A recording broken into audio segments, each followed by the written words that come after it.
नमस्कार दोस्तों, मैं संजय यदुवंशी आप सभी का एक बार फिर से स्वागत करता हूं अपने इस YouTube चैनल यदुवंशी स्टडी पर। तो दोस्तों, आज हम स्टार्ट करने वाले हैं परसेंटेज। पहले हम इसके कॉन्सेप्ट देखेंगे, फिर हम RS अग्रवाल, जो कि एक बहुत ही फेमस बुक है, उसके हम क्वेश्चन लगाएंगे। तो चलिए हम स्टार्ट करते हैं परसेंटेज। तो सबसे पहले परसेंटेज मीन्स परसेंटेज का हमको मतलब पता होना चाहिए। परसेंटेज मीन्स प्रतिशत का मतलब क्या होता है। प्रति मीन्स होता है हर एक, और शत मीन्स होता है 100, मीन्स हर एक 100 पर। तो चलिए आगे बढ़ते हैं। हम सबसे पहले देखेंगे एक टेबल जिसमें हम लोग सीखेंगे कि किसी प्रतिशत को नंबर में कैसे बदला जाता है। तो आइए चलिए स्टार्ट करते हैं।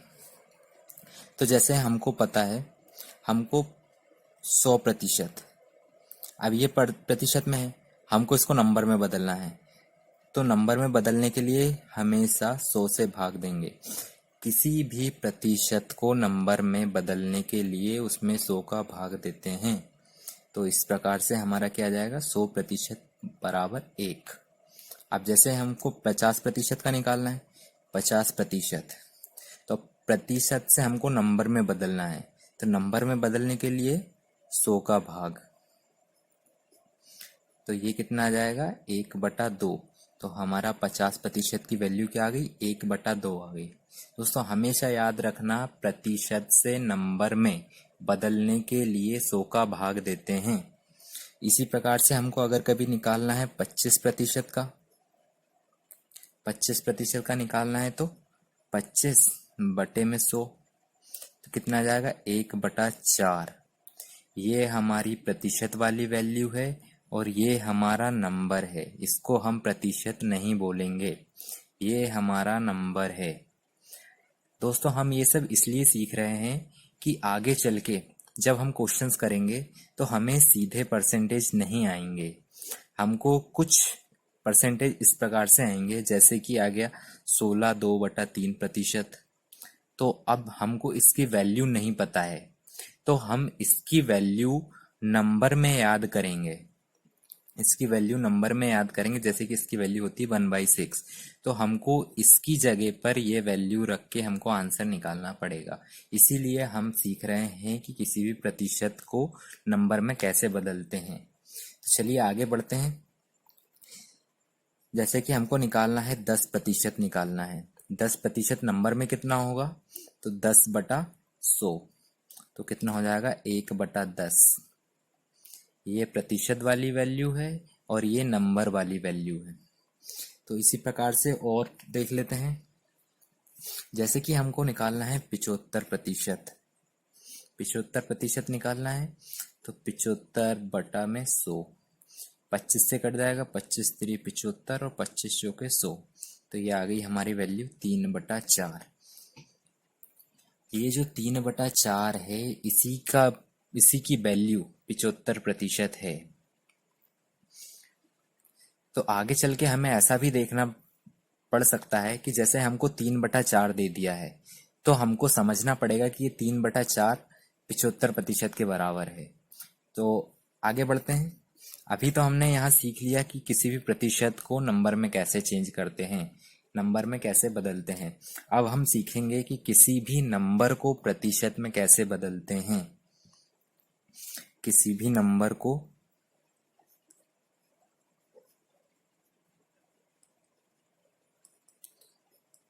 परसेंटेज मीन्स प्रतिशत में कैसे बदलते हैं।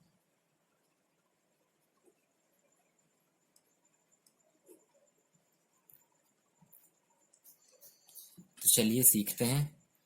अभी हमको किसी भी प्रतिशत को नंबर में बदलने के लिए क्या करना पड़ता था, 100 का भाग देना पड़ता था। अब किसी भी नंबर को अब प्रतिशत में बदलना है, तो हमको उसमें 100 का गुणा करना पड़ेगा। जैसे कि हमको दे दिया है 1/3 दे दिया है, 1/3 दे दिया। अब इसको हमको प्रतिशत में बदलना है, इसको हमको प्रतिशत में बदलना है। प्रतिशत में बदलने के लिए क्या करेंगे, हम इसमें 100 का गुणा करेंगे। तो ये कितना आ गया, 100/3, मतलब कि ये आ गया 33.1/3%। अगर दोस्तों आपको ये वैल्यू ऐसी नहीं निकालनी आती तो ये भी सीख लीजिए। जैसे कि हमको 100 में 3 का भाग देना है, तो 3 का भाग 3 बार जाएगा, 9 बचा 1, हासिल आ गया, फिर से 0, फिर से 3 का भाग जाएगा, 3 त्रिक का 9 बचा 1। तो इसको लिखने के लिए ऐसा रहता है, ये 33 सही, जो बचा शेषफल 1, और ये आ जाएगा भाग देने वाला, तो 1/3। इसको ऐसे लिखते हैं। तो चलिए और देखते हैं इसके एग्जाम्पल।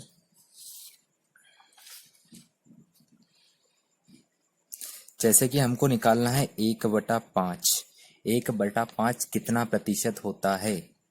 1/5 कितना प्रतिशत होता है? तो इसमें हम 100 का गुणा करेंगे। अब ये कट रहा है इसलिए हम इसको काट देंगे, तो 20 आया, मतलब कि 1/5 कितना होगा? 20% होगा। तो दोस्तों इतने में आप सीख गए होंगे और प्रैक्टिस कर लीजिएगा।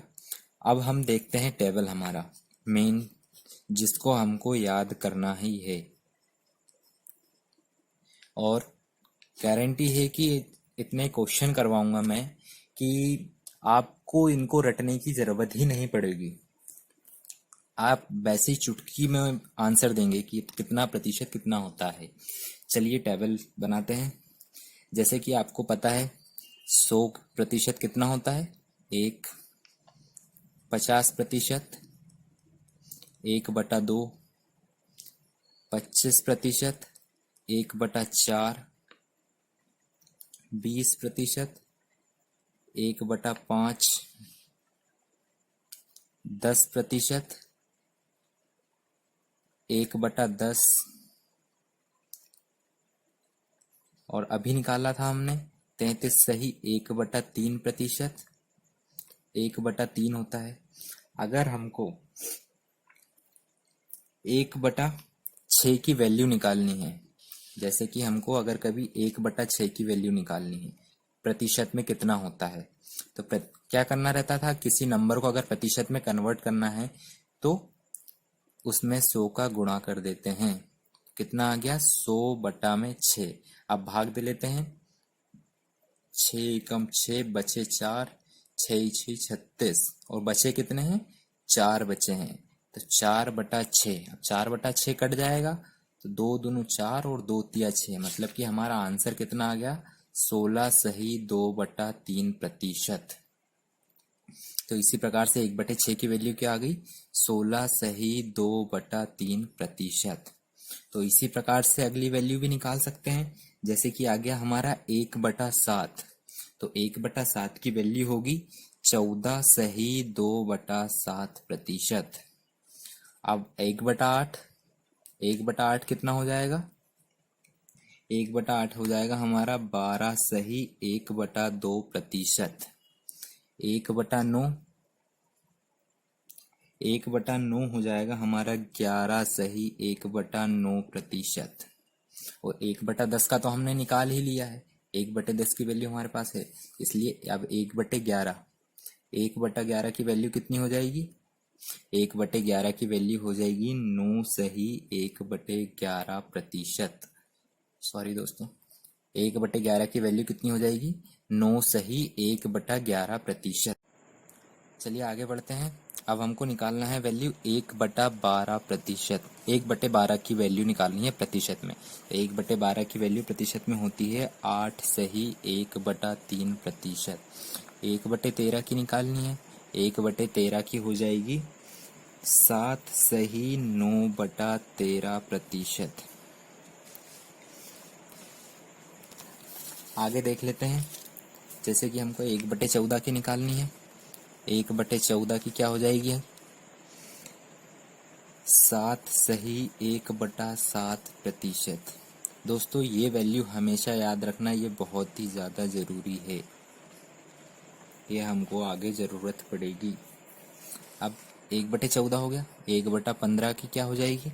1/15 की हो जाएगी 6 सही 2/3%। अब 1/16 की क्या हो जाएगी, इसको हम बॉक्स में पैक कर देते हैं। 1/16 की हो जाएगी 6 सही 2 1/4%। अब 1/17 की हो जाएगी 5 सही 15/17%। 1/18 की क्या हो जाएगी 5 सही 5/9%। 1/19 की क्या हो जाएगी 5 सही 5/19%। दोस्तों इनमें ध्यान रखना 1/18 की वैल्यू होती है 5 सही 5/9 और 1/19 की होती है 5 सही 5/19 और 1/20 की कितनी हो जाएगी 1/20 की हो जाएगी 5%। दोस्तों ये भी बहुत ही ज़्यादा इम्पोर्टेंट है। अगर जैसे कि अब इसकी मदद से हम और भी प्रतिशत निकाल सकते हैं। जैसे कि हमको पता है कि 5% की वैल्यू कितनी हो गई है 1/20 हो गई है। अगर हमको 15% निकालना है 15% निकालना है तो 15% 5 का कितना गुना है 3 गुना है। तो 5% की वैल्यू कितनी होती है 1/20 और 3 गुना है मतलब कि 5×3 = 15। तो इसमें अगर हम 3 का गुणा कर देंगे मतलब कि 5% की वैल्यू में 3 का गुणा कर देंगे तो ये 15% की वैल्यू आ जाएगी मतलब कि 3/20 आ जाएगी। और यही है हमारी 15% की नंबर वैल्यू। चलिए दोस्तों आगे बढ़ते हैं और वैल्यू देख लेते हैं। जैसे कि अब हमारे पास है 1/24। कुछ एक इम्पोर्टेंट सी बाकी है बस 1/24 को हम प्रतिशत में कितना लिखेंगे प्रतिशत में लिखते हैं हम इसको 4.16%। दोस्तों अब आप सोचेंगे कि ये तो दशमलव में आ गया, इसको हम प्रतिशत मीन्स फ्रैक्शन वैल्यू में कैसे लिखें। तो फ्रैक्शन वैल्यू में लिखने के लिए क्या बताया था मैंने, किसी भी नंबर को अगर कभी हमको प्रतिशत में बदलना है तो उसमें हम 100 का गुणा करते हैं। 1/24 है, अब हम इसमें 100 का गुणा कर देंगे तो कटे जाएगा भी, ये 4 से कट जाएगा, 4×24 और यह आ जाएगा 25 बार में, 25 चौके 100। तो कितना आ गया 25/6। तो मतलब कि ये कितना जाएगा 6×24 4 सही 1/6%। तो ये आ गई हमारी फ्रैक्शन में वैल्यू। इसी प्रकार से और आगे देख लेते हैं। जैसे कि एक और है 5/6। 5/6 प्रतिशत में कितना होगा, ये हो गया 83 सही 1/3%। और देख लेते हैं जैसे हो गया एक 9/40। 9/40 कितना हो जाएगा 22 सही 1/2%। और देख लेते हैं जैसे कि आ गया हमारा एक 3/13। 3/13 हम जानते हैं कि 1/13 की वैल्यू कितनी होती है, 1/13 की वैल्यू होती है 7 सही 9/13%। 7 सही 9/13%। जैसे कि हमारी इसमें है 1/13 की वैल्यू कितनी होती है 7 सही 9/13। तो अब इसका 3 गुना करना है हमको, तो इसका 3 गुना कितना हो जाएगा, ये 23 सही 1/13%। और देख लेते हैं जैसे हमको निकालना है 2/3। 2/3 के हमको प्रतिशत वैल्यू निकालनी है तो हमको 1/3 की पता है, 1/3 की कितनी होती है 33 सही 1/3%। तो उसका 2 गुना मीन्स 66 सही 2/3%। और देख लेते हैं अगली वैल्यू आ जाएगी जैसे कि हमारी 1/21। 1/21 कितना होता है, अब जैसे कि अगर हमको नहीं आ रहा है तो हम इसमें क्या करेंगे कि 100 का गुणा कर लेंगे और दशमलव में इसकी वैल्यू होती है 4.76%। और इसकी फ्रैक्शन में वैल्यू निकालनी है तो 100/21। क्योंकि अब ये कट नहीं रहा है तो इसी वजह से इसकी यही वैल्यू रहेगी फ्रैक्शन में, तो हमको इसकी वैल्यू दशमलव में याद रखना पड़ेगा। अब दोस्तों आगे बढ़ते हैं। आगे क्या जाएगा अब हमारा, जैसे कि अब आगे आ गया है 5/8। 5/8 की फ्रैक्शन में वैल्यू कितनी हो जाएगी, 62 सही 1/2%। और इसको अगर हम दशमलव में लिखेंगे तो दशमलव में कितना हो जाएगा, 62.5%। आगे बढ़ते हैं। आगे आ जाएगा 7/8। 7/8 को लिखना है हमको प्रतिशत में, तो ये होता है 87.5%। और 87 सही 1/2%। ये हो गई हमारी परसेंटेज वैल्यूज। अब दोस्तों कुछ एक परसेंटेज ऐसे हैं, कुछ एक वैल्यूज ऐसी हैं जो फैमिली में रहती है। जैसे कि हो गई हमारी फैमिली 1/7 की फैमिली।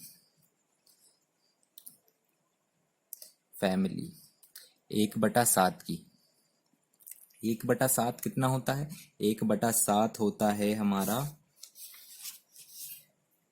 14 सही 2/7%।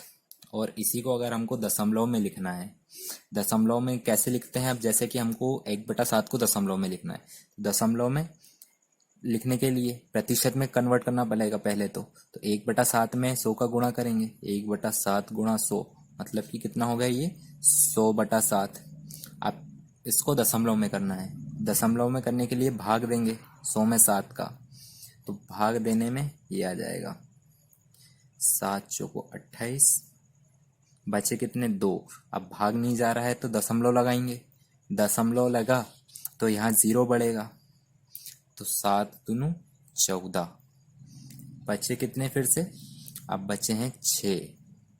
दशमलव लग गया तो हम कितने जीरो लगा सकते हैं, दशमलव लगाने के बाद हम 3 जीरो लगा सकते हैं, तो 1 जीरो लग गया हमारा, तो 8 बार में 56, बचे कितने 4। और हम दशमलव के बाद सिर्फ 2 ही अंक तक इसकी वैल्यू लिखते हैं, और तो हमारी दशमलव में वैल्यू कितनी आ गई है 14.28। तो इसकी दशमलव में वैल्यू आ गई 14.28%। दोस्तों 1/7 की फैमिली होती है तो इसकी एक साइकिल भी रहती है। साइकिल कैसे रहती है, साइकिल इस प्रकार रहती है कि अगर इसमें 1 आया पहले तो इसके बाद हमेशा 4 आएगा, 4 के बाद में 2 आएगा, 2 के बाद में 8 आएगा, 8 के बाद में 5 आएगा, 5 के बाद में 7 आएगा। दोस्तों इसी प्रकार से इसकी साइकिल चलती रहती है। जैसे कि अब हम देख लेते हैं, एक और एग्जाम्पल देख लेते हैं इसका। जैसे कि हमको निकालना है इसकी 3/7 की वैल्यू निकालना है, 3/7 तो हमको पता है कि कितना हो जाएगा, इसमें 3 का मल्टीप्लाई होगा, मीन्स 3 इंटू 14.28%, तो कितना जाएगा लगभग 14 दूनी 28, 14 3 42, 42 के आसपास आएगा। तो 42 कहाँ दिख रहा है हमको, यहाँ दिख रहा है, मीन्स यहाँ की जगह से हमको आगे बढ़ना है। तो मतलब इसकी वैल्यू क्या हो जाएगी, सीधे 42.85। हमको इसकी वैल्यू निकालने की ज़रूरत नहीं पड़ी, इसी साइकिल से हमने उसकी वैल्यू फाइंड कर ली 4285, तो यहीं की जगह से उसकी वैल्यू आ गई है। एक और एग्जांपल, जैसे हमको निकालना है 5/7 की वैल्यू, 5/7 तो कितना, इसमें 14 का मल्टीप्लाई करना पड़ेगा, तो 14 का मल्टीप्लाई करेंगे तो कितना आ जाएगा, 14 पंजे 70, मतलब लगभग 70 के आसपास। तो 70 के आसपास हमको क्या दिख रहा है, यहाँ की जगह है 71, तो 71 से हमको इसको फिर से क्लॉकवाइज डायरेक्शन में कर देना है, तो हमारा इसका आंसर डायरेक्ट आ जाएगा 71.42%। चलिए दोस्तों आगे बढ़ते हैं अगली फैमिली की तरफ। तो अगली फैमिली हमारी कौन सी आ जाएगी, अगली फैमिली हमारी आ जाएगी 1/8 की, 1/8 की फैमिली। सेकंड फैमिली क्या आ जाएगी हमारी, 1/8 की फैमिली। 1/8 का कितना प्रतिशत होता है, अभी हमने देखा था 12.5%, 12 1/2%, और इसको डेसिमल में लिखना है तो 12.5%। तो एग्जाम्पल देखते हैं, जैसे कि हमको निकालना है 3/8 निकालना है, तो 3/8, 8 12 का 3 गुना 36 मतलब लगभग 36 के आसपास, है ना। तो 3 का गुणा करेंगे इसमें, 3 का गुणा करेंगे, 3 का गुणा करने पे कितना आ जाएगा, लगभग 12 तिया 36 प्लस 3 पंचे 15 मतलब कि 1.5 एक्स्ट्रा में, तो ये कितना हो जाएगा 37.5%। अब हमको निकालना है 5/8 निकालना है, तो 5 का गुणा कर देंगे हम इसमें, 5 का गुणा करेंगे तो कितना आ जाएगा, 25, 5 दूनी 10, 2 12 के 2 हासिल का 1, 5 एकम 5 और 1 6 मतलब कि 62.5%, या फिर इसको हम क्या बोल सकते हैं 62 राइट 1/2%। और एग्जांपल देख लेते हैं, जैसे हमने लिख लिया 4/8, 4/8, तो 4/8 लिखने इसका मतलब क्या हो जाएगा, 4 1 जा 4 और 4 2 8 मतलब कि आ गया 1/2, 1/2 कितना होता है 50%, 50%। आगे बढ़ते हैं, जैसे कि हमने निकाला 7/8, तो 7/8 मतलब कि 7 बार गुणा होगा, तो कितना आ जाएगा 7 पने 35 के 5 हासिल के 3, 7 दूनी 14, 3 17, 1 7 एकम 7 और 1 8 मतलब कि 87.5%। चलिए फ्रेंड्स अगली फैमिली की तरफ बढ़ते हैं, थर्ड फैमिली। थर्ड फैमिली क्या आती है हमारी, 1/9 की फैमिली, 1/9 फैमिली, 1/9 की फैमिली। तो 1/9 क्या होता है, अभी हमने देखा था 11 सही 1/9%, क्या होता है 11 सही 1/9% होता है। और इसकी डेसिमल में वैल्यू क्या हो जाएगी, डेसिमल में वैल्यू हो जाएगी इसकी 11.11%, 11.11%। तो अब जैसे हमको 2/9 निकालना है, 2/9 निकालने के लिए क्या करेंगे, 2 का गुणा कर देंगे इसमें, तो कितना आ जाएगा 22 सही 2/9%, 22 सही 2/9%, और डेसिमल में 22.22%। तो दोस्तों इससे हमको एक चीज और पता लगी कि जिस कोई से भी डिजिट मतलब 4 डिजिट अगर सेम है तो वो किसकी फैमिली के हैं, 1/9 की फैमिली के हैं। जैसे एक और एग्जांपल देख लेते हैं, जैसे हम लिख लेते हैं 5/9, 5/9 मतलब कि 55 सही 5/9%, या फिर 55.55%। तो अगर इसके चारों डिजिट सेम है मतलब कि ये 1/9 की फैमिली का है, मतलब कि 1/9 का मल्टीपल ही आएगा। चौथी फैमिली देख लेते हैं हम, चौथी फैमिली आ जाएगी अब हम हमारी 1/11 की फैमिली, 1/11 की फैमिली। तो 1/11 कितना होता है, 9 सही 1/11%, मतलब कि 9 सही 1/11%। और परसेंटेज में कितना हो जाएगा ये हो जाएगा 9.09, सॉरी डेसिमल में कितना हो जाएगा 9.09%। तो एग्जाम्पल इसका देख लेते हैं, जैसे हमको 2/11 निकालना है, तो 2 का इसमें गुणा करेंगे तो ये हो जाएगा 18 2/11। दोस्तों गुणा सिर्फ ऊपर वालों में ही होता है, हमने नीचे वाले में क्यों नहीं किया, क्योंकि हम कितना का भी भाग दे लें नीचे तो हमेशा वही आएगा जिसका भाग देना है, इस वजह से हम ऊपर गुणा कर रहे हैं। तो ये आ गया 18 2/11%, और इसमें गुणा करेंगे इसका तो 9 दूनी 18 ये आ गया है, और 9 दूनी 18। तो इससे एक और चीज देखने को मिली हमें कि अगर दो दो नंबर का पेयर अगर सेम हो तो वो 1/11 की फैमिली का होगा, और इसमें अगर कभी चारों नंबर सेम है तो वो 1/9 की फैमिली का होगा। तो चलिए एक और एग्जांपल देख लेते हैं, जैसे हम देख लेते हैं 4/11, 4/11 मतलब कि ये कितना हो जाएगा 9 चौको 36, है ना, 36 4/11%। और डेसिमल में कितना हो जाएगा 9 चौको 36.36%। तो इसी प्रकार से हम आज सीख गए हैं किसी भी परसेंटेज को नंबर में कैसे बदलते हैं और किसी भी नंबर को परसेंटेज में कैसे बदलते हैं। उम्मीद है आपको क्लास पसंद आई होगी। अगर क्लास पसंद आई होगी तो लाइक, शेयर और सब्सक्राइब करना ना भूलें। धन्यवाद। मिलते हैं अगले वीडियो में।